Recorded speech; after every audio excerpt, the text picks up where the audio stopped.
Olá, muito boa tarde. Hoje, dia 25 de setembro, no ar mais um FIS em Exame, ao vivo, aqui pela Exame Research, claro.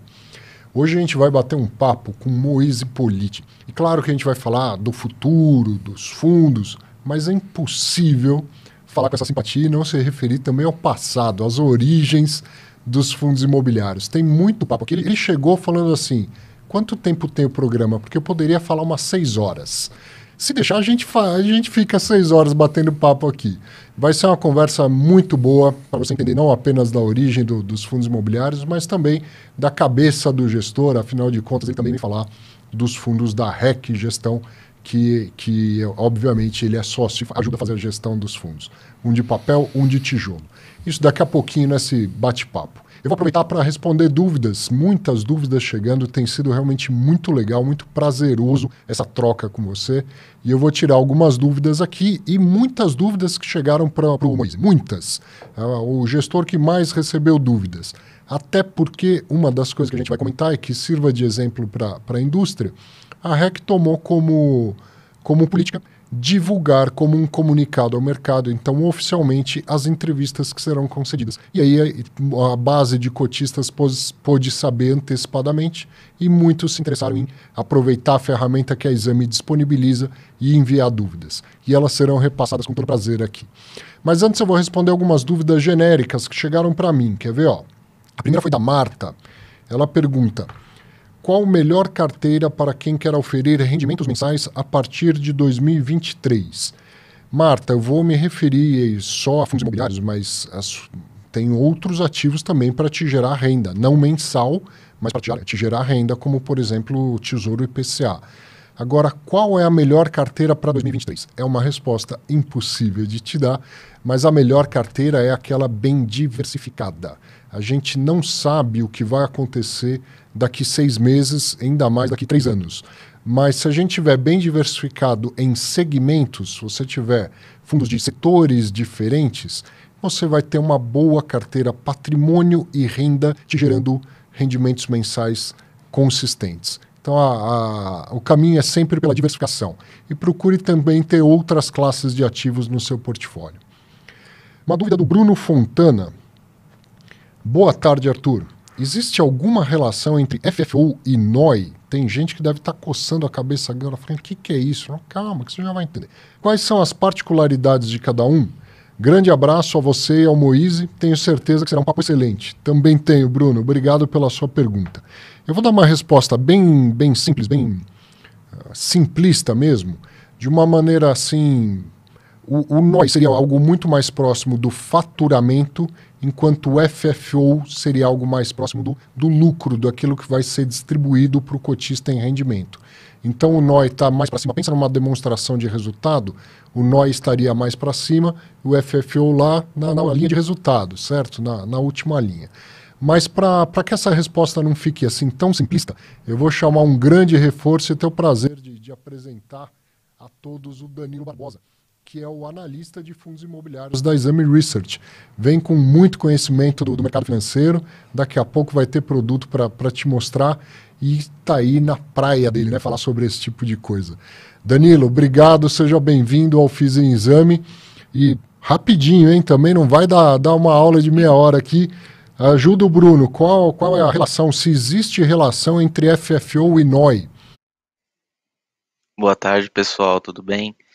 Arthur, existe diferença, sim, como você falou, estão em linhas separadas ali, né, quando você vai observar uma demonstração de um fundo, de um ativo.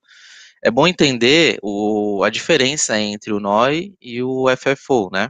O NOI tem um significado de Net Operating Income, que é o lucro operacional líquido, ou seja, ele não contabiliza ali as despesas não operacionais, né? Mas o que seriam essas despesas não operacionais?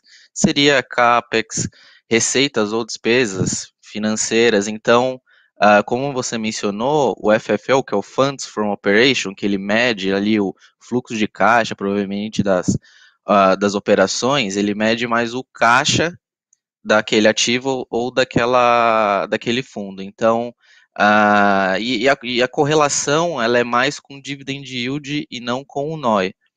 Então, você pode correlacionar se um ativo tem um FFO maior que o dividend yield, então ele pode estar queimando caixa. Então, a correlação ela não é direta com o NOI, porque o NOI está mais acima, e o FFO está mais ali no bottom line, né?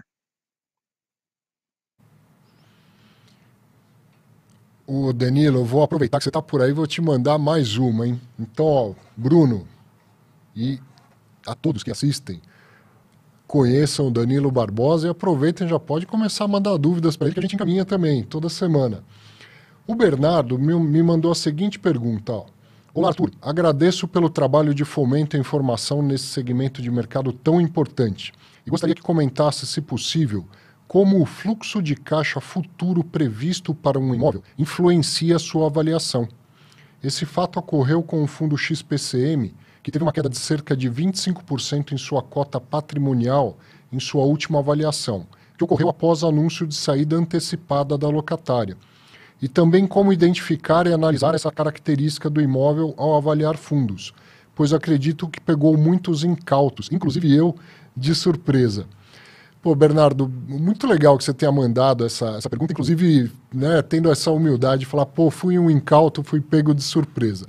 Aí eu posso te dizer o seguinte, para não esquecer mais, ganhar dinheiro e perder peso nunca vai ser fácil. Muito provavelmente você escolheu os fundos pela rentabilidade, foi ver aqueles que distribuíam mais rendimento, estavam rendendo mais e escolheu aí. E quando a gente compra fundo imobiliário, não é o rendimento que a gente compra, é o patrimônio. E é aí que tem que olhar. Mas especificamente sobre a sua pergunta, o quanto que o fluxo, a receita impacta no preço de um ativo, tem várias formas de avaliar um ativo imobiliário. A mais utilizada é justamente o desconto do fluxo de caixa futuro. Então eu vou passar a bola já já para o Danilo, porque ele é especialista nisso, mas justamente como que a maioria das vezes um imóvel, principalmente na indústria de fundo imobiliário, ele é analisado, ele é avaliado. O avaliador vai pegar aquilo lá e vai fazer uma projeção de quanto que tem para entrar de receita ao longo de 10 anos. E no final ele coloca lá um preço de venda, um preço de saída. E calcula a valor presente quanto que deveria valer então aquele imóvel. Então perceba que sim, o fluxo de receita do imóvel é importantíssimo para dizer o quanto ele vale hoje. Mas vou novamente passar a bola para o Danilo. Rapidinho, hein, Danilo? Explica para o Bernardo essa questão, por favor.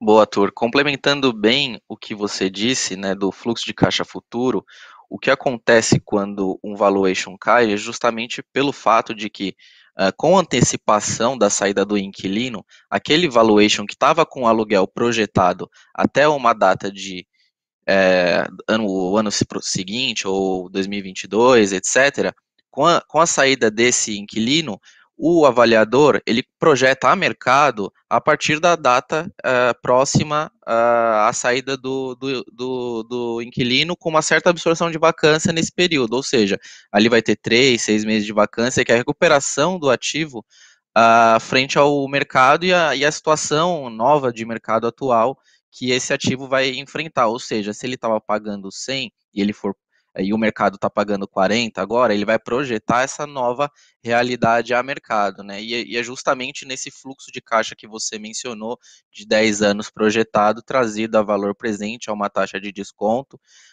com a perpetuidade calculada, trazida também a uma certa capitalização desse ativo, que é a venda futura desse ativo. Legal, obrigado Danilo, parabéns mais uma vez, bem-vindo ao Fins em Exame, e você que está assistindo, ó, já sabe que temos o reforço do Danilão aqui, pode mandar suas dúvidas mais técnicas também para ele. Vou responder mais algumas, ó. O Wellington perguntou o seguinte: ultrapassamos o número de 1 milhão de investidores. O que esperar do mercado de FII daqui para frente?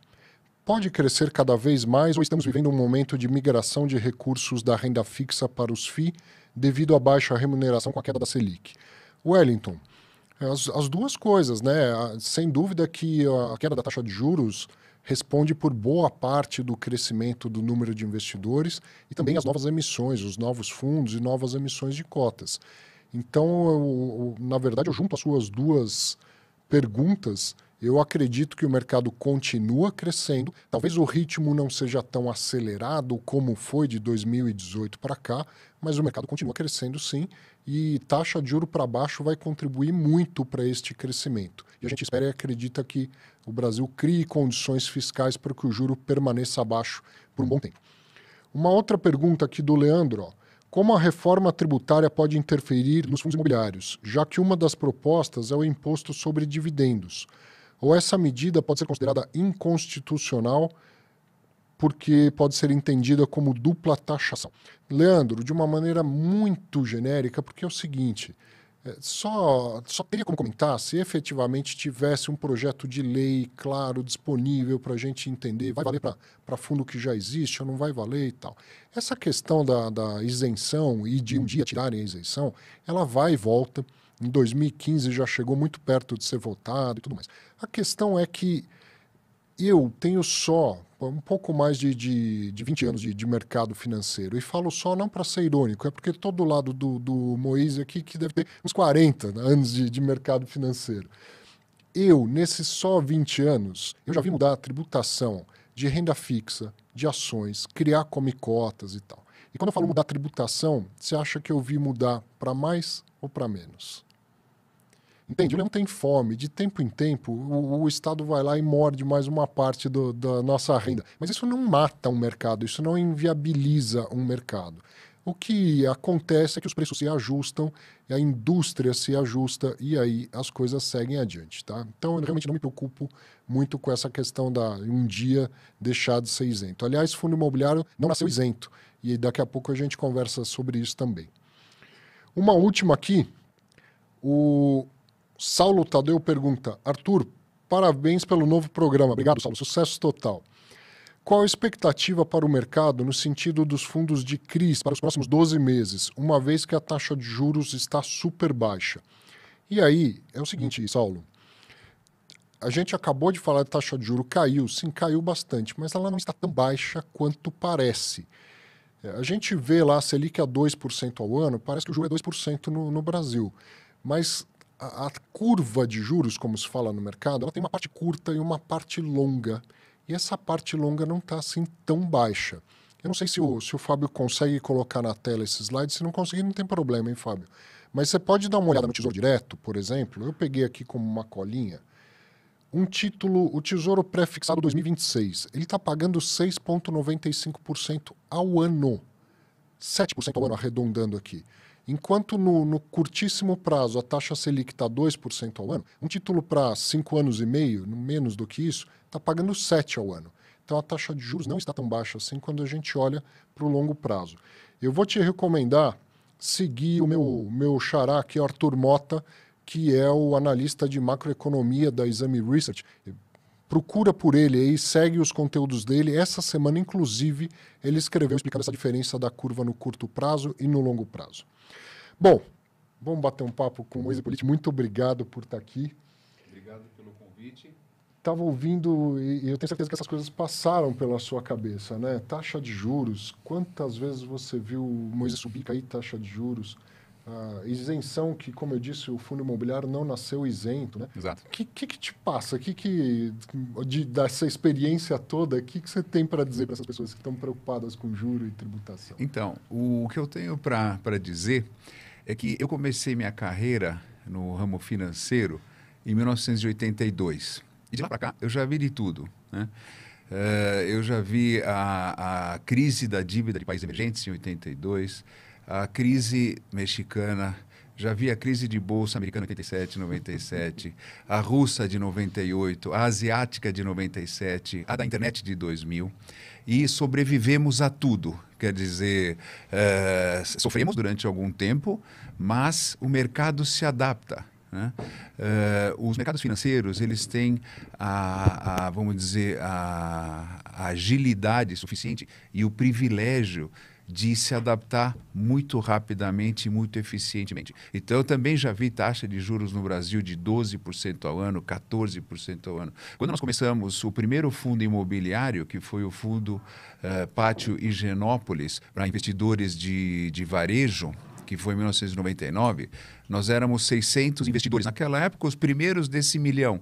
Esse milhão de investidores que tem hoje começou com 600 investidores em 1999. E lá a taxa de juros era 14% ao ano, né? E aconteceu um lançamento de fundo imobiliário e nós já vimos a taxa cair para 7% e o fundo imobiliário resistiu, né? E caiu para 12% e para 2% e nós estamos aqui. E vai subir de novo um dia? Sim, subirá. E nós estaremos aqui nos adaptando de uma maneira eficiente. O fundo imobiliário e as cotas, elas sofrem sim de acordo com o CDI. Sofrem, para cima ou para baixo. Mas elas têm um ponto onde elas resistem. Então, acima de 12%, sofre muito ao ano. 8, 9% ainda aguenta um certo desaforo, como a gente fala. E abaixo de 7% é uma maravilha, é céu de brigadeiro, exatamente. Você falou que começou no mercado financeiro em 1982? Sim. Bom, o fundo imobiliário você quer existir no Brasil. Então, você já trabalhou provavelmente com ações, com commodities, com letras financeiras e tal, né? E de uns tempos para cá, quando chegou no mercado de fundo imobiliário, passou a ser a sua principal atividade de mercado financeiro. Exato. É uma coincidência ou tem um porquê para isso? Não, tem um porquê. Eu comecei em 1982 no banco Chase Manhattan Bank como analista de crédito. E de lá para cá eu fui gestor de fundos de várias modalidades, né, de bônus internacionais, derivativos, ações, índices, o que eles chamam hoje de ETF também. Fomos o primeiro grupo, Orinvest, a fazer títulos internacionais com proteção de capital. Então, você investia na Bolsa Americana, na Bolsa Japonesa, ou mesmo no Bovespa, com capital protegido, né? Isso em 94. Tive escritório de asset management em Londres, em Nova York, em Miami, em Moscou. Moscou foi assim, os tanques entraram na Praça Vermelha, Peter, o nosso gestor em Moscou, de um fundo que se chamava Red Star, ligou e falou, os tanques estão invadindo. Eu falei, então apaga a luz e volta para os Estados Unidos. Quer dizer, eu já vi muita coisa acontecer, né? Tem história, né? E em 1997, isso aí, com um amigo muito próximo, o senhor Eli Horn, que é conhecido da Cirela, nós conversávamos muito e ele dizia, você precisa entrar no mercado imobiliário, e eu dizia, mas você faz bem de colocar a sua empresa no Bovespa, né? Mas eu dizia, mas eu não entendo nada de mercado imobiliário. Sou engenheiro civil, mas fiz um bem à humanidade, eu não construí absolutamente nada. Mas eu segui o conselho do Sr. Eli Horn, porque ele é um cara muito visionário. Sim. E eu fui, em 97, a um prêmio Master Imobiliário no Clube Monte Líbano, e lá eu percebi que existia uma oportunidade, né? Ninguém estava explorando esse mercado de fundo imobiliário, nem securitização, nem financiamento com o SFI, né, com alienação fiduciária. E aí eu voltei para os meus sócios lá no Banco Orinvest e falei, arrumei uma oportunidade maravilhosa, ninguém está explorando. Nos Estados Unidos é uma indústria gigante, REITs, Fannie Mae, Freddie Mac, Countrywide como originação de recebíveis imobiliários. Eu acho que a gente devia entrar nesse mercado, ninguém está fazendo. Eu demorei algum tempo para eles me autorizarem a seguir com esse plano. Encontrei o Fábio Nogueira, que na época era o maior especialista de imobiliário no Brasil, de financiamento, do Banco de Boston, e juntos cofundamos Orinvest, nós, Fábio, a plataforma de capitais, capital markets, né, direcionados ou melhor, mercado financeiro direcionado ao mercado imobiliário. E foi um conselho do senhor Eli Horn que me trouxe essa luz e nós começamos, e a nossa jornada foi muito bonita. A gente começou com fundos imobiliários, depois fizemos originação de créditos imobiliários, securitização, tivemos uma rede de lojas de 65 lojas no Brasil, 35 escritórios, exclusivo para crédito imobiliário. Participamos do lançamento do que se chama Home Equity, Sim. que é o refinanciamento imobiliário. Em 2005, eu e o Fábio, junto com o Banco Central, um ano estudando, trabalhando tudo, para o Conselho Monetário Nacional aprovar esse pleito em dezembro de 2005, e aí pôde-se fazer o Home Equity. LCI, CRI, Home Equity. Então, tem muita história aí, fundo de fundos. Nós também fizemos... Eu estou me alongando, mas se vocês acharem que está muito avisa. Mas tem muita história, não dá para falar isso em pouco tempo mesmo. CRI, existia só cota única, só, né? Aí nós trouxemos o Banco Interamericano de Desenvolvimento, que nos ajudou a desenvolver uma ideia que nós fomos na CVM e falamos, ó, queremos fazer tranche, né? Aí a CVM falou, ó, mas não exagera, faz 2 por enquanto. A gente fez subordinada e sênior, né? Porque nos Estados Unidos tinha várias, né? Sênior, júnior, mezanino, kitchen sink, interest only, principal. A gente fez. E aí a CVM aprovou a nossa emissão primeira do Brasil de sênior e júnior e até usaram esse conceito para fazer os FDICs, subordinado e tal. Então tem história. E eu queria aproveitar e responder algumas perguntas aqui, senão eu fico falando o dia inteiro. Seria um prazer. Mas é isso, a impressão que eu tenho, o fundo imobiliário juntou as duas indústrias, o mercado financeiro e o mercado imobiliário. Fez a ponte. Eu comecei no mercado financeiro em 1999, muito antes, já tinha fundo imobiliário, mas eu não conhecia fundo imobiliário, a indústria era pequena. E muito com o mercado de ações, tinha uma carteira de clientes no mercado de ações. A paz que é o mercado de fundo imobiliário é muito diferente dos outros produtos financeiros, né? O sobe e desce é muito menor, os sustos são muito menores e a facilidade de olhar e falar para centenas, milhares de pessoas, falar invista em fundo imobiliário que você vai ficar tranquilo, é com esse produto que a gente tem, né? Essa segurança de falar, né? Bom, chegaram realmente muitas perguntas. Eu acho que isso tem a ver, sim, com a política que é muito acertada da REC, de avisar, olha, mercado e cotistas, vamos, né, nos pronunciar com uma antecedência. E eu vou aproveitar e vou passar várias. Mas algumas são muito parecidas. Eu vou ler e te encaminhar de uma vez só. Por exemplo, o Marcelo perguntou, o RECT 11 se enquadra em qual estratégia de FIIs? O Fausto pergunta, perspectivas futuras do RECT 11 e um possível pipeline. E o Ailson pergunta qual a perspectiva de dividendos para o RECT em 2021. Vai cair ou vai continuar? Então, são 3 perguntas muito similares, eu só quis ler para falar o nome de quem mandou. E antes de você responder, o Moise, seria importante a gente falar da RECT, né? Nem todo mundo conhece ainda. Me explica da gestora atual, do seu trabalho atual. A gente hoje tem 2 fundos lá, né? Um de tijolo propriamente dito, outro de papel. Explica para quem não conhece a gestora e as primeiras perguntas aqui, por favor. Legal. Obrigado aí pelas perguntas, é uma oportunidade de poder responder e compartilhar com vocês toda essa trajetória. Então, em 1999, nós começamos a plataforma de mercado de capitais ao mercado imobiliário, que fazia essa ponte, e nós crescemos bastante até 2012. Em 2012, nós vendemos essa plataforma ao BTG Pactual. Quando fizemos a venda, tinha 850 funcionários, 54 fundos, 15 bilhões de reais de fundos imobiliários que nós tínhamos feito. Nosso market share era com 60%, né? E ficamos um tempo, a equipe toda se integrou no BTG e no Banco Pan para fazer a integração das lojas e tudo mais. Eu fiz uma jornada lá de 3 anos para integrar toda essa atividade. Depois saí e fiz um non-compete, um período pequeno sabático. E o UBS, o Banco Suíço, me chamou para montar a área de fundos imobiliários para eles no Brasil. Então, em 2015, final, dezembro de 2015, 2016, fiz um business plan e a REC já existia. A REC ela foi fundada em 2015 por colegas meus profissionais da antiga Brazilian Finance que se juntaram para fazer uma atividade de gestão de fundos imobiliários. E lá no UBS, quando eu montei o business plan, eu falei, em vez de contratar profissionais, vamos fazer uma parceria com a REC, porque já está montada, já tem um time de gestão, que tem experiência de 20 anos no assunto, né? E aí a REC se tornou parceira do UBS para fazer a gestão de fundos imobiliários com a placa UBS. E aí foi nesse instante que eu entrei de sócio na REC. Então, eu não fui fundador da REC, eu entrei de sócio quando o UBS fez essa parceria. Essa parceria foi muito amigável, muito bacana durante 3 anos. Entretanto, os objetivos de cada uma das empresas já não faziam mais sentido em 2019. O UBS tinha outros planos, inclusive hoje tem uma associação grande com o Banco do Brasil.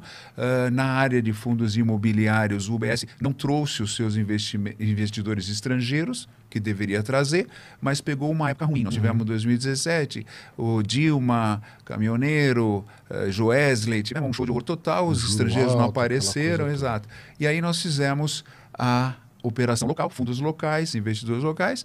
Em 2019, o UBS falou, olha, então vocês estão indo bem da nossa parceria, vocês ficam com a gestão e a gente se retira super amigavelmente. Estamos indo bem, temos 2 fundos hoje. o fundo de lajes corporativas e o de recebíveis. E um terceiro que nós estamos, não posso falar, estamos em captação, 476, 400, de logística, que a gente idealizou em janeiro, mas pegamos uma pandemia, atrasou.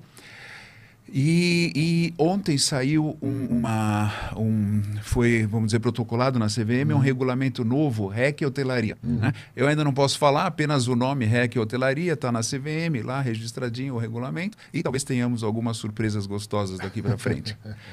Então, é mais ou menos isso. Agora, sobre falando, o RECT, que exato, bastante gente perguntou. Então, essa é a gestora, né, que você pediu para falar. Com relação ao fundo, o RECT 11, ele é um fundo que foi idealizado e até hoje ele foi direcionado a tijolo, lajes corporativas. Né? E nesse instante nós estamos com muita dúvida sobre esse setor. E não somos só nós. Quer dizer, obviamente, muitos outros gestores de lajes corporativas devem ter o mesmo tipo de questionamento. Será que o home office vai vingar? Será que as pessoas nunca mais vão para o escritório? Sim. Será que os espaços, né, a vacância vai aumentar por força do PIB? Então, nós temos muitos questionamentos sobre isso. Então, em termos de aquisições novas, nós estamos meio parados. Por quê? Porque nós temos como política e estratégia só captar se nós temos aonde investir o dinheiro. Isso é uma coisa muito interessante. Primeiro você acha o investimento, você analisa, pré-negocia e depois capta. Né? Ainda mais com esse período atual de juro baixo. Né? Exato. E porque senão, se você capta muito, o pessoal te dá o dinheiro, depois você não sabe fazer com isso, fica no CDI e a renda cai. Não é o nosso caso. A nossa renda tem sido boa, mensal, né, por força dessa estratégia de só captar quando tem investimento. Nesse instante, nós estamos analisando e fizemos o primeiro investimento que a gente chama de renda urbana. Né? Tem lajes corporativas, porque o nosso mandato ele prevê renda imobiliária em geral. Tanto é que quando mudou o nome, a gente era Office, o ES Office, sim, e aí nós colocamos REC, renda imobiliária. Quer dizer, não foi assim tipo do nada. Por quê? E nós fizemos a primeira aquisição de renda urbana, que foi a Gatstur, na Avenida Europa. Foi uma aquisição que, na nossa opinião, a gente ficou muito satisfeito. Né? Preço bom, inquilino bom, contrato atípico e preço por metro quadrado de aluguel muito bons. Então, é uma primeira tentativa de não só ficar em lajes corporativas, escritórios, mas também o renda urbana, que pode entrar lojas, pode entrar supermercado, né? Tem um escopo maior. Mas nesse instante nós estamos avaliando o mercado. Né? Isso você é um grande conhecedor do mercado americano de REITs, né? Eu acho que é uma tendência, a partir do momento que o nosso mercado vai ganhando corpo, em ter também fundos já intrinsecamente diversificados. Né? Se pensar em retrospecto, nossa indústria era de monoativos. Isso. Tinha o fundo do Edifício Invest, por exemplo, que você deve ter sido dos estruturadores, com certeza. Depois a nossa indústria, então, começa a ter multiativos, mas sempre segmentado. Então, um fundo só de escritório, um fundo só de shopping e tal. Um próximo passo que a gente está vivendo são fundos já diversificados ou fundos híbridos, né? Exato. Que não necessariamente são melhores ou piores do que os outros, mas depende mesmo de um desenvolvimento, tamanho de indústria, conhecimento do gestor para fazer esse tipo de coisa. Exato. Né? Eu posso comentar um pouco sobre essas ondas, porque a gente acompanhou. Quando fizemos shopping em Higienópolis, era um fundo monoativo, sem gestão ativa. Né? Por quê? Porque no começo o investidor tinha muito receio, o investidor imobiliário, de que alguém fizesse algo com o seu imóvel. Né? Então já era um distanciamento do investidor com relação ao imóvel, porque não tinha matrícula em nome dele, tinha o cota de fundo. E ele tinha que entender que cota de fundo é igual a matrícula. Né? Então a gente falou para os investidores, teve Água Branca, teve o Shopping Higienópolis, teve vários outros produtos monoativos sem gestão ativa. A segunda onda que a gente fala é quando nós agrupamos ativos semelhantes, então multiativos sem gestão ativa. E depois, quando nós vimos que o mercado ficou sofisticado, ou começou a sofisticar, nós fizemos o fundo multiativo com gestão ativa. O primeiro deles foi o BC Fund. Vocês conhecem, talvez em 2007 a gente teve a ideia, uma boa parte da indústria achou que nós éramos malucos, mas nós falamos, não, nós vamos comprar, vamos vender, vamos comprar a prazo, vamos alugar. Então, esse, em 2007, foi o primeiro fundo multiativo com gestão ativa que fez o seu IPO em 2010, porque ele foi primeiro investido por investidores estrangeiros na época. Alguns nomes importantes, né? Estrangeiros que nós trouxemos para o Brasil. E agora está se estudando o híbrido, que eles chamam, né? Agora, eu acho que o híbrido tem que tomar um certo cuidado, na minha visão. Quer dizer, eu acho que o híbrido ele tem que ser híbrido dentro de uma certa coerência. Né? Eu não acredito muito no hedge fund imobiliário. E nos Estados Unidos não tem muito disso também. Então, um fundo que faz desenvolvimento residencial, loteamento, CRI, lajes corporativas, shopping e hotel, esse é muito híbrido para o nosso conceito, né? Eu Sem acho foco. que tem que ter, exato, tem que ter uma certa categoria, porque o investidor ele precisa ter a opção de saber em que risco que ele quer estar. Isso. A melhor coisa que existe para o investidor é saber o que ele está fazendo, aonde ele está investindo. Hotel eu não gosto, não ponho em hotel. Eu gosto de laje corporativa, eu ponho em laje corporativa. Quero só renda fixa CRI, coloco CRI. Essa opção o investidor tem que ter. Se eu começo a misturar tudo, você deixa o investidor tonto e aí você vai tender normalmente aos ativos de maior risco com maior retorno. Você tende a isso. E normalmente fundos híbridos cobram taxa de performance. Nós não cobramos, nos nossos fundos a gente é só asset management. Então tem esse pequeno conflito de interesse que pode acontecer nos hedge funds imobiliários. Muito bom, muito conhecimento, muita história. Isso agrega demais para a gente aqui. Eu aprendo muito com essas conversas. Eu vou cobrar de você. Pode cobrar. Outras perguntas aqui, ó. O Paulo Otávio de Oliveira perguntou como o aumento da inflação irá impactar os rendimentos do fundo. E aqui acredito que ele esteja se referindo ao fundo de papel. E o Tiago André da Silva Medeiros pergunta como o senhor acredita que os dividendos do fundo e até mesmo a sua evolução patrimonial reagirão a uma possível alta dos juros, onde títulos pré-fixados perdem parte considerável do valor.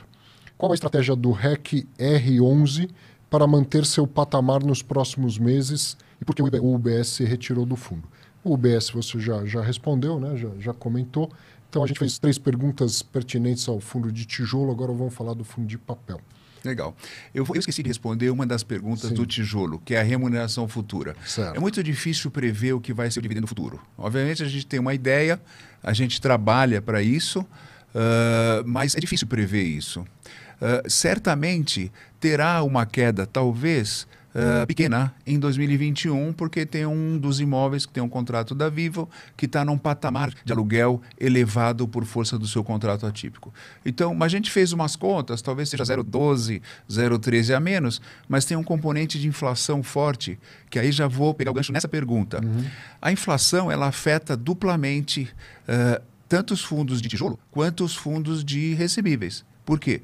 Porque no nosso caso, e talvez em outros colegas que também fazem gestão de fundos, o indexador dos aluguéis no tijolo é IGPM. Então você tem IGPM nos tijolos e IGPM nos recebíveis. E isso fará com que os rendimentos futuros, por causa do IGPM, que está hoje 14% ao ano, subirão. Né? Mas não quer dizer que isso se perpetua, porque o IGPM tem uma correlação com o dólar muito grande. Talvez, em um determinado momento, o dólar vai dar uma queda, quando o negócio meio que normalizar, e aí nós talvez tenhamos até IGPM negativo, que nós tivemos no passado. Tá? Então, eu acho que é isso. Com relação à pré-fixada, que perguntaram que os títulos hoje ganham valor, mas poderão perder no futuro, isso está correto. Quer dizer, existe uma correlação de valores de ativos e de valor de cota à taxa de juros, seja ela pré, pós, ODI ou na curva, como você mencionou. Por quê? Porque todo esse mercado financeiro trabalha com discounted cash flow, com desconto de fluxo de caixa. E a taxa que você usa para descontar é a taxa de risk-free, de taxa de governo, mais um certo spread. A taxa sobe, o spread às vezes sobe ou não, você desconta, dá menos valor presente, nos dois casos. Então, é isso. Mas vai demorar, porque a sensibilidade não é imediata. Assim como eu falei, se sobe de 2 para 4, não altera muito. 2 para 8, começa. 12 já é um show de horror. A 12% ao ano de IDI, talvez não me convidem mais para fazer. o Fábio da técnica me avisou aqui que eu tô com a voz meio de cantor daquela década. Mas de tá 60 e tal, que eu tô com uma voz meio encorpada e o pessoal tá batalhando aqui para melhorar o áudio, ficar tranquilo. E a minha? Como tá a minha? A sua você tá já boa? tem até a postura né, dos cantores da época, né? É que eu fiz teatro. Fez teatro? Fiz curso de teatro quando eu tinha 12 anos, 11 anos. E quando eu entrei no Chase Manhattan Bank, em 82, eu dei aula de finanças em Nova York, no banco. E lá me treinaram como falar em público, como olhar a câmera, como fazer as mãos, a voz. Então, tudo isso aqui eu aprendi. Não é assim... E é muito gostoso, né? A comunicação. Eu também não sou jornalista, não sou comunicador. Aliás, sou advogado, Moisés. Advogado. Ninguém é perfeito. Ninguém é perfeito. Mas não advogo. Como eu que não faço engenharia. Então tá. Você falou de um negócio interessante. Muita gente fala, mas o imóvel, esse negócio de precificar com fluxo de caixa descontado e tal. E você acabou de falar que um título de renda fixa é precificado exatamente da mesma forma, com desconto do fluxo de caixa. Uma companhia, uma ação na bolsa, ela é precificada com desconto do fluxo de caixa. Por que razão o imóvel deveria ser avaliado de outra maneira? Na verdade, aliás, estou aqui dando uma opinião. Vou aproveitar e emendar uma pergunta. Você concorda com isso? Faz sentido avaliar um imóvel pelo desconto de fluxo de caixa? Depende. Sim. Porque quando o imóvel e os recebíveis ou as ações são, vamos dizer, elas são olhadas como uma maneira de você gerar renda e riqueza, a resposta é sim. Quando este imóvel, por exemplo, ele tem um outro uso, não necessariamente. Por exemplo, a minha casa de praia, se eu for olhar... Quanto gera de renda? Gera nada, ela gera despesa. Mas supostamente ela vale algo, apesar de cash flow negativo. Né? Aí vem aquela pergunta, quanto vale isso? Já que eu não tenho cash flow, né? Quanto vale? Custo de reposição. Né? Os imóveis na região, como estão sendo negociados, exato, e também quanto alguém está disposto a pagar por ele. Por quê? Porque um bem só vale quanto alguém está disposto a pagar por ele. Exato. Essa é a regra. Meu imóvel vale 2 milhões. Alguém foi lá, pagou 1. Ninguém pagou mais, vale 1 e não 2. Né? Então, toda essa maneira de você precificar imóveis depende. Como nós estamos falando de mercado financeiro, onde o investidor não vai morar nas nossas lajes corporativas, e ele está investindo lá apenas pelo fato de que isto gera uma renda, a gente usa o fluxo de caixa descontado. Muito bom. Obrigado. Muito boa resposta, muito completa. Vou encaminhar mais umas aqui. Tem ainda a questão lá das emissões acima, abaixo do valor patrimonial. Você que está assistindo já começou a se coçar para saber disso. E vou fazer essas perguntas, mas tem umas na frente aqui, ó. O Fábio Eduardo e o Vitor Ferreira também mandaram perguntas similares, que eu vou fazer as duas você pode responder de uma vez só. Fábio Eduardo: olá, Arthur e Moise. Estive vendo um vídeo do Eduardo da Buildings, excelentes os vídeos do Eduardo da Buildings, um abraço para eles, que analisou as regiões onde o RECT possui imóveis e, como cotista, sempre me preocupo com a situação da vacância histórica da região de Alphaville e Curitiba. Como a gestão do RECT encara esse cenário, principalmente agora com recentes desocupações em alguns imóveis nessas regiões? Forte abraço para você também, um forte abraço, Fábio Eduardo. E o Vitor perguntou o seguinte: boa tarde, gostaria que comentassem sobre as novas aquisições do RECT, assim como um update sobre as recentes notícias de inadimplências e desocupações nos ativos do fundo, o edifício Canopus e Parque da Cidade. Parabéns pela divulgação das lives. Isso foi o Vitor Ferreira. Tá vendo o comunicado ao mercado aqui, como chega e reverbera. Nós decidimos fazer esses comunicados ao mercado para que todos os investidores tenham a oportunidade de ter acesso a essas informações, as mesmas. Né? Foi uma determinação da CVM para outros players, né? Mas nós, como, vamos dizer, responsáveis por uma indústria importante, resolvemos tomar a dianteira, pioneiros de novo, e fazer esse comunicado. Sim. Então serve como marketing, serve como informação, é muito bom isso, né? Obrigado pela CVM por se preocupar com o investidor, muito bom. Com relação às perguntas da vacância, o que acontece é o seguinte, vamos falar de Alphaville, né? Primeiro, que eu acho que é o mais relevante. O Curitiba foi, vamos dizer, consequência da pandemia e do home office Banco do Brasil, né? Quer dizer, isso aqui a gente não podia prever. Quando nós resolvemos investir em Alphaville, nós tínhamos a seguinte ideia. O mercado, de fato, tem uma vacância grande. Alphaville tem 32% de vacância. É muito grande. Tá? Entretanto, nós compramos imóveis que estão ocupados. Né? Então, a vacância ela é um item importante quando você compra imóvel vago. Quando você compra imóvel ocupado e a vacância nossa lá é de, 7 mil metros quadrados, ou seja, que é menos de 10% do fundo, a gente fala, bom, vamos torcer para que esses investidores, esses inquilinos, esses locatários, continuem nesses espaços. Então o pessoal fala, mas a vacância não é 30%. Fala, sim, mas nós estamos com 10% de vacância, ou 8%. Quer dizer, então não dá para você extrapolar uma vacância de mercado a imóveis que a gente compra ocupados. Com relação a uma parcela de imóveis que foram adquiridos vagos, do Santander, nós fizemos uma negociação, e isso é público, tudo que eu falo estão nos fatos relevantes, estão nos relatórios, né? A gente fez uma negociação lá que nós temos prazo para pagar, até dezembro de 2021, sobre os imóveis vagos. Então, o que significa? Nós compramos imóvel vago, mas nós não estamos tendo o ônus desse imóvel vago porque não foi pago ainda, né? Então, a nossa ideia de imóvel vago é o seguinte: eu quero comprar sempre imóvel ocupado, mesmo que a região tenha vacância, assim como o Barra da Tijuca está 100% ocupado e lá tem vacância, né? Então, não dá para olhar assim de uma maneira muito superficial. E quando compra algo vago, ou é muito barato. Essa semana nós compramos uma laje do Canopus, né? Vaga. O preço era bom. A gente, R$5.000 metro quadrado, né? E isso aguenta um certo desaforo com relação a você ter um aluguel menor para esse novo espaço, né? Agora, por que a gente escolheu áreas alternativas? Por quê? O nosso portfólio, isso está no relatório, tem R$9.500 um metro quadrado na média. É muito baixo. O pessoal fala de 22 mil, 30 mil, o nosso é baixo. E a gente fez isso de propósito. Não é que a gente, né?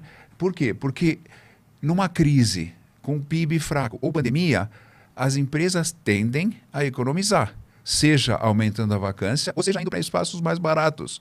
Eu discordo quando dizem, na crise os bons espaços vão ser privilegiados. Chamado flight to quality. Não. Flight to quality acontece quando você tem oportunidade de crescimento. O cara está ganhando mais, ele vai para o espaço mais chique. Mas quando está todo mundo perdendo dinheiro, né, os inquilinos, eles vão para espaços mais baratos. Então, na nossa visão, pagar R$40 metro quadrado para uma empresa é melhor do que pagar 200. É a nossa visão. Talvez estejamos errados, mas é a estratégia e a cabeça do gestor. Sim. Eu prefiro pagar R$6, R$7.000 metro quadrado do que 32 e ter um aluguel que 30, 40, R$50 metro quadrado ao invés de 200. Isso não quer dizer que a gente não vai mudar de ideia um dia, talvez, mas nesse instante nós estamos com essa estratégia. Eu adorei essa parte que você falou, é a cabeça do gestor. E é para isso que você vem da entrevista. Sim. Para olhar no olho do cotista e falar, olha, eu sou o gestor do seu fundo e a cabeça... Exato, porque, por exemplo... Se você tem algo, a sua cabeça é parecida com a minha, a gente está bem alinhado. Exato, porque se o investidor ele quer, por exemplo, imóvel na Faria Lima, ele sabe que conosco, nesse instante, não terá. Então ele procura outro gestor que tem esses... Isso é ótimo, porque ele vai conseguir investir onde ele gosta, onde ele quer, né? E, obviamente, ele não vai morar na Faria Lima, ele vai investir. Então ele tem que olhar a relação risco-retorno e tudo mais. Mas é bom que o investidor conheça, o gestor tem que conhecer o fundo, o portfólio, a cabeça do gestor, né, para que você possa fazer uma decisão de investimento racional. E quando você foca nessas áreas secundárias, né, uma cidade ela é viva e ela tem lá as áreas primárias, ou CBD, como se fala no mercado imobiliário, e áreas secundárias. Da mesma forma em que existe um risco maior, existe uma vacância maior, mas o preço de entrada também é muito menor, né? Então tem oportunidades de arbitragem que dificilmente você vai encontrar na Faria Lima, na Avenida Paulista. Exato. Isso é uma coisa que eu aprendi em casa, né? Quer dizer, obviamente, talvez o assunto não seja bem esse, mas meu pai dizia o seguinte: filho, quando você for comprar algo, compra barato, porque aí é mais fácil você vender e ir embora. Você paga caro, vai ficar mais difícil. Exatamente. Ele era diretor financeiro da Editora Abril, ele trabalhou na revista Exame, inclusive, em 1970, então é só uma coincidência aqui. É isso, comprar barato é metade do lucro, eu costumo dizer, né? Exato. Esses ensinamentos são muito importantes. E essa dinâmica da cidade, por exemplo, Alphaville, vai ter sempre vacância elevada lá, ou você acha que é uma região que vai se desenvolver e que um dia ela pode se tornar um diferencial, assim, um CBD, vamos dizer assim? Então, eu acho que a vacância deveria diminuir com o crescimento da economia. O que não está acontecendo? A economia não está crescendo, obviamente nós temos pandemia. Então estagnou nessa vacância. Tem alguns empreendimentos sendo construídos e entregues em Alphaville, então a vacância deverá permanecer nesse nível. Sim. Agora, com relação à mudança, quer dizer, muitas empresas que estavam nos centros urbanos estão se mudando. Você vê um grande player XP que está mudando sua sede lá para o interior, né? E a sede da XP, onde está localizada, é bem próximo de Alphaville. Sim. De repente, o mercado residencial de Alphaville vai dar uma explodida, que todos os caras vão para lá para ficar mais perto da sede e tudo mais. Então, a gente não sabe essa dinâmica, né?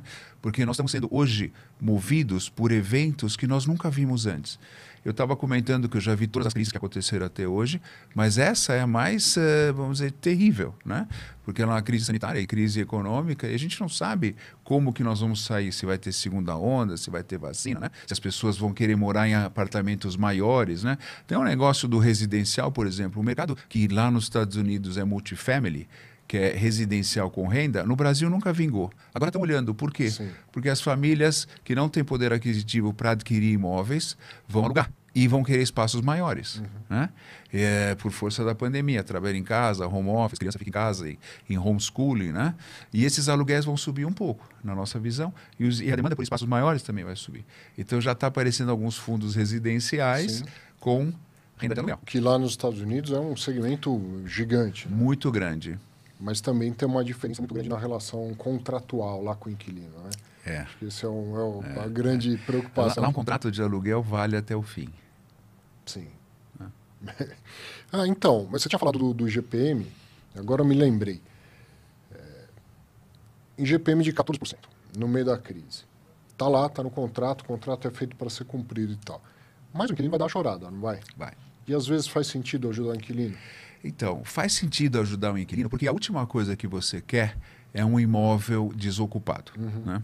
Entretanto, nós como gestores e administradores fiduciários de fundo imobiliário, nós temos pouca flexibilidade nesse assunto. Tá?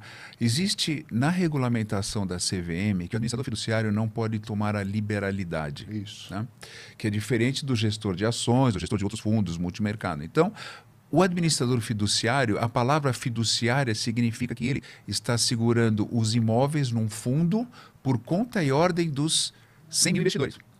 Então, se o contrato diz que tem uma correção de IGPM, o administrador fiduciário tem que cumprir esse contrato. Então, vai o inquilino e fala, me dá 10% de desconto. Não pode. É uma limitação, é uma amarra que nós temos. E você está vendo a questão daquele fundo da Rio Bravo, que tem um contrato e não pode dar desconto, é justamente por causa disso. Então, os inquilinos, alguns vêm e reclamam com razão, outros sem razão, né? E você não pode dar desconto. Você pode ajudar, talvez tipo prorrogar, vamos dizer, o pagamento dessa correção daqui a 2 ou 3 meses. Tem uma certa flexibilidade, mas você não pode não cumprir o contrato. Exato. Agora, o que mais realmente me deixa, como gestor de dinheiro de terceiros, revoltado, é quando uma empresa, por exemplo, que é enorme e ela lucra 5 bilhões de reais no primeiro trimestre deste ano, e ela vem e pede um desconto do aluguel. Isso, para mim, é revoltante. A gente viu acontecer muito durante... É revoltante. Por quê? Porque a minha resposta é a seguinte. Primeiro, eu sou fiduciário, não posso dar desconto. Segundo, eu tenho 70 mil investidores que estão sofrendo tanto quanto você ou mais. Eles não tiveram 5 bi de lucro. E o dinheiro que você vai pagar de aluguel para os fundos será entregue aos 70 mil ou 100 mil investidores que pagarão seus aluguéis e farão as suas compras e pagarão as suas escolas. Né? Então... Por favor, empresas que ganham 5 bi por trimestre, não peçam desconto de aluguel. Não é justo. Exatamente. Certo? Eu concordo plenamente. Não vou mencionar qual é a empresa, porque se eu mencionar a empresa, aí é muito pior. Uma coisa que me incomodou, mas foi isolado. Teve empresa que entrou na justiça e que o juiz, ao deferir a liminar para dar desconto, ainda falou assim, o investidor de fundo imobiliário é um investidor sofisticado que está na bolsa, como se fossem todos milionários e não precisassem daquilo, né? Então, com completa falta de conhecimento do juiz de quem são os investidores de fundos imobiliários, pessoas comuns e que, ao invés de ter um imóvel para renda, para locação, entenderam a oportunidade de ter essa renda via fundo imobiliário. Exato. Se você fizer a conta, no nosso caso, por exemplo, nós temos 1 bi 400 entre os dois fundos. Se você pegar os 75 mil investidores, dá 20 mil por investidor. Sim. Tem investidor de 1.000 e tem investidor de 40 mil. Mas também não é o bilionário. Por quê? Porque o fundo imobiliário foi idealizado como uma substituição da poupança para o investidor médio que não quer muita flutuação, que pensa no longo prazo, na sua poupança. Então, esse juiz, a gente tem que ligar para ele e explicar para ele. Pois é. E vender umas cotas para ele também, vender umas porque cotas, ajuda. Exatamente, ele vai gostar. Mais 2 perguntas aqui, Moise. Depois tem abaixo do valor patrimonial. Sim, não vamos deixar de fazer essa. Essa é boa, hein? Então, vamos fazer essa primeiro. Vai que não dá tempo. Então, também 2 investidores, o Makoto e o Ivan, mandaram perguntas parecidas. Primeiro, Makoto, gostaria de saber sobre por que decidiram fazer uma emissão abaixo do valor patrimonial. Ele colocou R$86, mas na verdade foi 88, né? Não acha que isso destrói o patrimônio dos cotistas? E a do Ivan gostaria de saber o motivo das duas últimas subscrições seguidas do RECT, onde a primeira foi no valor de 88 e a segunda por 95. Foi 100. Foi R$100. O Makoto é que foi no ponto aqui que muita gente tem essa dúvida. Fazer uma nova emissão abaixo do valor patrimonial, isso destrói o patrimônio dos cotistas? A resposta é depende, né? Não necessariamente destrói o valor do cotista. Por quê? Depende de muitos fatores. O primeiro deles é o tamanho da emissão, né? Então, se a emissão é 20% do tamanho do fundo, a destruição, se é que ela aconteça, ela é pequena. Né? Mas nós temos que levar em conta que o investidor atual, que é aquele que se ressente da venda abaixo ou da emissão abaixo do valor patrimonial. O novo gosta, porque quem entra novo e pega abaixo do patrimonial fica feliz. O antigo, né, que é aquele que você quer agradar, porque ele está com você, ele confia em você, esse se ressente um pouco. Mas ele tem o direito de preferência. O que significa? Ele pode, antes de qualquer outro investidor novo, exercer o seu direito e permanecer na mesma condição de valor patrimonial médio. Então, este não perde. Né? Adicionalmente a isso, nós implementamos um sistema, como os outros colegas, de ter as sobras. As sobras é mais uma oportunidade deste investidor que exerceu o seu direito de preferência de aumentar mais, isto posto a baixar o seu custo médio e privilegiar o seu o seu valor patrimonial. Então, nessas situações, o investidor deveria ficar feliz. Veio abaixo, eu posso exerço sobra, estou feliz. Tá? Mas tem um que fica chateado, aquele que não tem dinheiro para exercer o direito. Sim. Né? Quando você faz a conta de volume emitido abaixo do patrimonial versus a totalidade com o seu valor patrimonial, você percebe que a perda econômica é de R$1,5 por cota, mais ou menos. É o que a gente fez na nossa de 88. Isso num exemplo de 20% de aumento 20% com 12% ou 10% de desconto. Tá. Então é pouco, é R$1,50. Aí vem a pergunta, por que depende? Depende do que se fará com o dinheiro. Né? Se você, com esse recurso captado, você aumentar o tamanho do fundo, diversificar, aumentar a liquidez da cota no mercado secundário e comprar uma coisa muito boa, faz super sentido.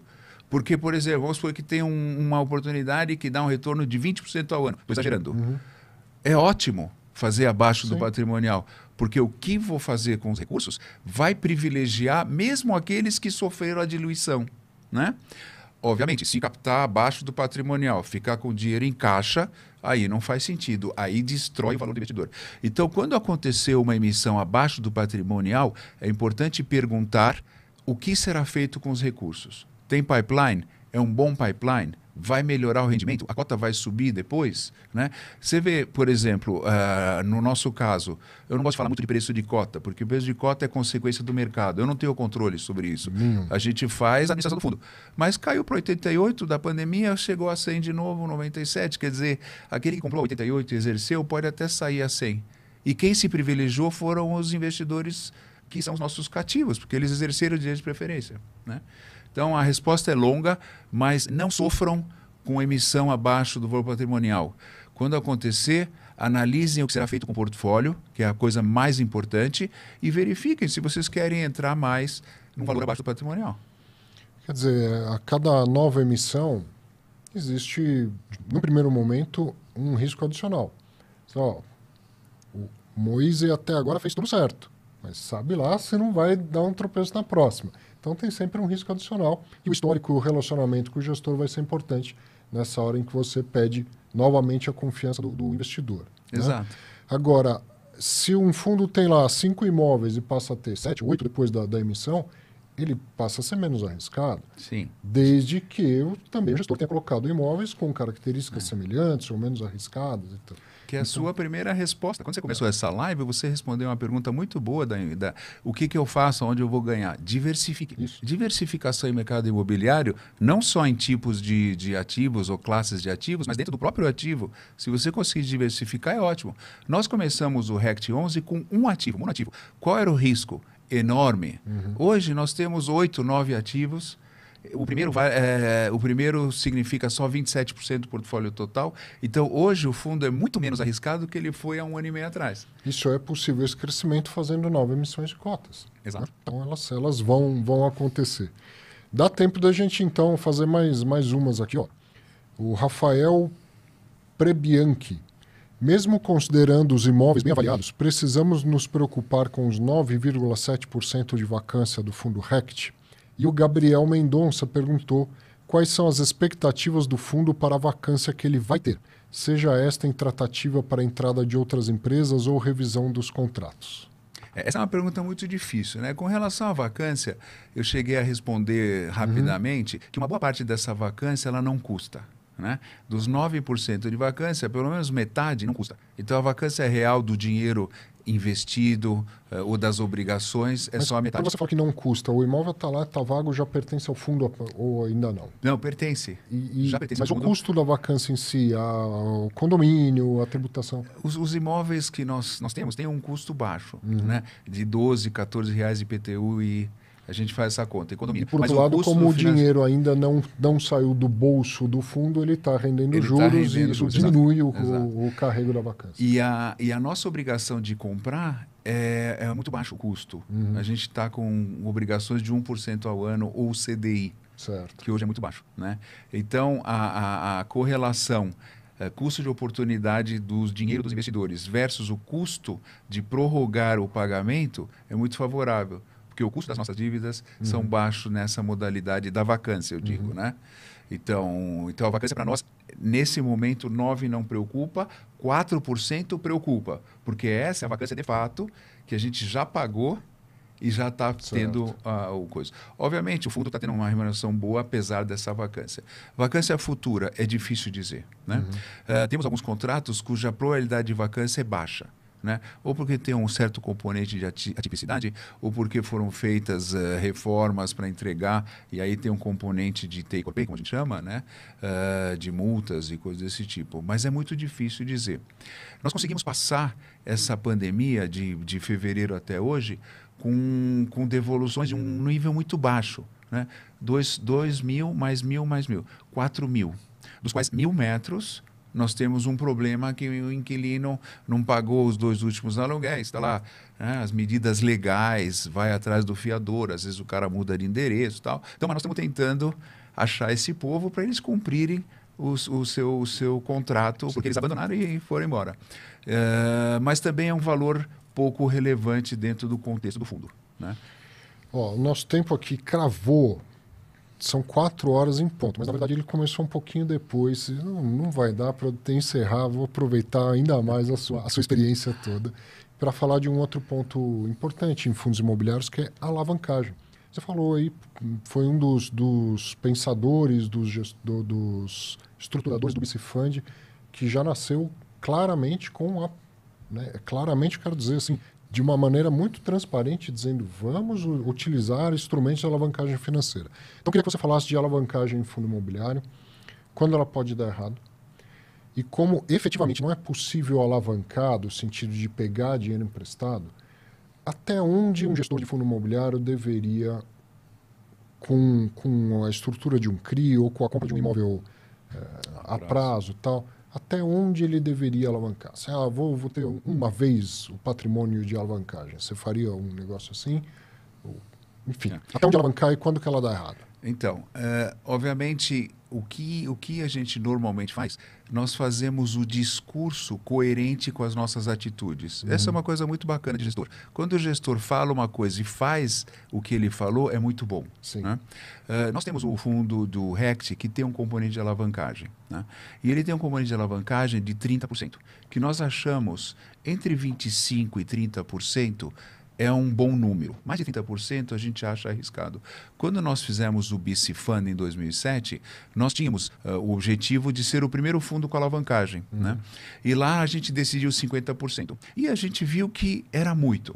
e baixamos. A experiência ajuda muito, né? Então, 50% a gente achou muito, 30%. Então, 30%, 25% a gente acha razoável, né?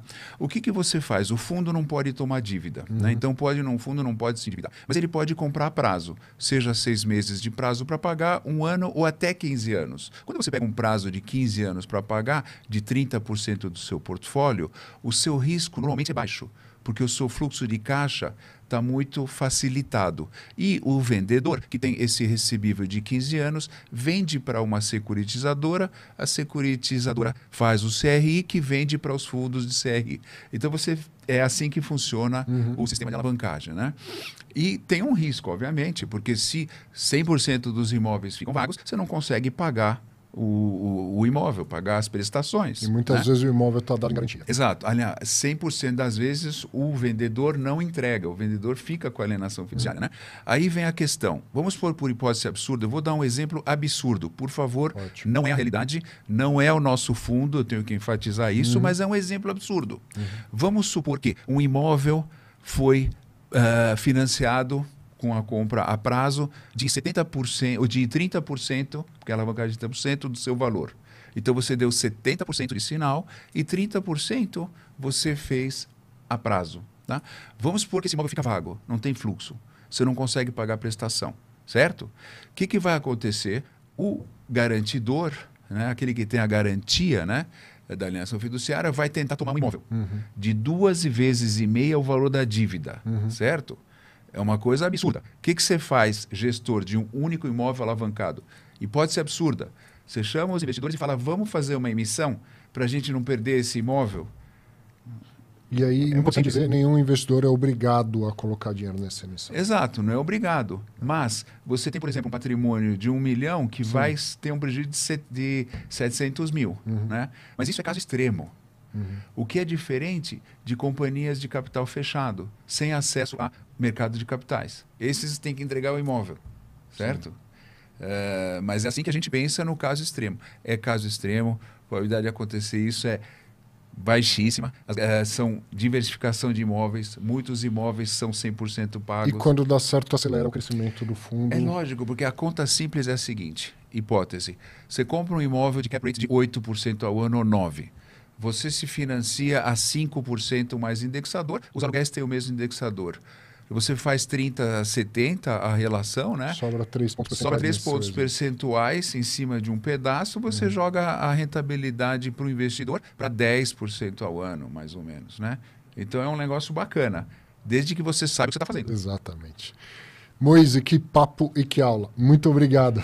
Muito obrigado, Arthur. Bom estar com você. Volte mais vezes. Sucesso, parabéns pela sua história, sucesso Obrigado. pelo muito que ainda tem por vir.